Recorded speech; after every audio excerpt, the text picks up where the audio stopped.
আরজিকর কাণ্ডের প্রতিবাদে অভয়া ক্লিনিক খুলে অন্যরকমভাবে প্রতিবাদ জুনিয়র ডাক্তারদের।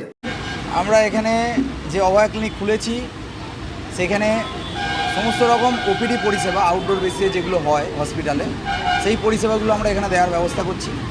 আমাদের এখানে কিছু কিছু যেমন ডিপার্টমেন্টের gynae, orthopaedics, general medicine, general surgery, int এইসব পরিষেবাগুলো আমরা এখানে দিচ্ছি। আউটডোর বেসিসে যে সমস্ত পরিষেবা দেওয়া হয় সেগুলো আমরা দিচ্ছি।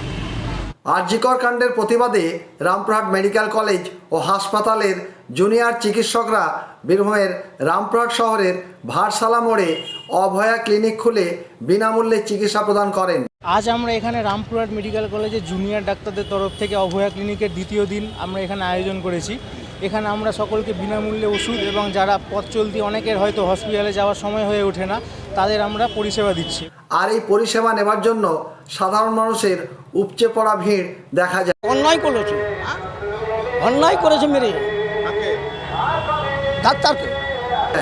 চিকিৎসা পরিষেবার পাশাপাশি সমস্ত রকমের ওষুধপত্রও দেওয়া হয়েছে। হ্যাঁ করেছি, এমার্জেন্সি ডিউটিগুলো চলছে, সব ইন্টার্নরা বা জুনিয়র ডক্টর যারা যারা আছি হাসপাতালে এমার্জেন্সি ডিউটিগুলোও চালাচ্ছি।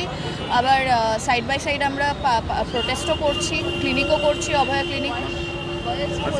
নির্দেশের পর আপনারা কাজে ফিরেছেন? আমরা কাজে সুপ্রিম কোর্টের নির্দেশের আগেই আমরা ডিসিশন নিয়েছিলাম যে এমার্জেন্সি ডিউটিগুলো করব। আমাদের সিনিয়র ডাক্তাররা ওপিডি করছেন, আমরা এমার্জেন্সি ডিউটিগুলো ওয়ার্ড সামলাচ্ছি, সবই করছি। এটা সুপ্রিম কোর্টের নির্দেশের আগে থেকেই আমরা করছি। কি নাম আপনার? ডক্টর সৃজা দাস। অভয়া ক্লিনিকের আজ দ্বিতীয় দিন। উল্লেখ্য, আজ আরজিকর হাসপাতালে মহিলা চিকিৎসকের মৃত্যুর 1 মাস পূর্ণ হলো। এখানে মূলত আমার ট্রিটমেন্ট করাতে এসেছি।